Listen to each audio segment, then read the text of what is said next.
ചെമ്പനിപ്പൂവിന്റെ നാളത്തെ എപ്പിസോഡിന്റെ പ്രൊമോ റിവ്യൂലേക്ക് എല്ലാവർക്കും സ്വാഗതം. അങ്ങനെ കാറിന്റെ താക്കോല് കൊടുക്കുന്നില്ല സച്ചിയും രേവതിയൊക്കെ എന്ന് പറഞ്ഞിട്ടും കൊടുക്കാൻ കൂട്ടാക്കുന്നില്ല SI. അതിനുശേഷം സച്ചി വളരെ വിഷമത്തോടെ ആ കാറിന്റെ മേലെ ഇങ്ങനെ ചാരിക്കെടുക്കുന്നുണ്ട്. മറ്റൊരു പോലീസുകാരി വന്ന് പറഞ്ഞിട്ട് കൈക്കൂലിയൊക്കെ കൊടുത്താൽ കിട്ടും എന്നൊക്കെ പറഞ്ഞത് കൊണ്ട് തന്നെ സച്ചിയൊക്കെ എന്ത് ചെയ്യാന്നറിയാണ്ട് വിഷമിച്ച് വീട്ടിലേക്ക് കയറി വരുന്നുണ്ട്. അതിനുശേഷം രവീന്ദ്രനോട് കാര്യങ്ങളൊക്കെ സംഭവിച്ചതൊക്കെ പറയുന്നുണ്ട്. അപ്പൊ 1,00,000 രൂപ വേണോ അല്ലേ എന്ന് പറയുന്നുണ്ട്. അതെ ചന്ദ്രേ, അതിൽ നിന്ന് 1,00,000 രൂപ എടുത്ത് സച്ചിക്ക് കൊടുത്തേന്ന് ഉറപ്പ്. നിങ്ങൾ എന്താ കളിക്കണോ? എന്റെ സുധീര കല്യാണമാണ് എനിക്ക് വലുത്, ആ കാശ് തരില്ല എന്ന് പറഞ്ഞു.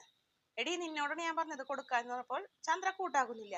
എടി എനിക്കെടി എന്ന് പറയുന്നുണ്ട്. അങ്ങനെ ചന്ദ്ര ആകെ പേടിക്കുന്നുണ്ട്. കാരണം രവീന അത്രയ്ക്കും ദേഷ്യപ്പെട്ട് കണ്ടിട്ടില്ല.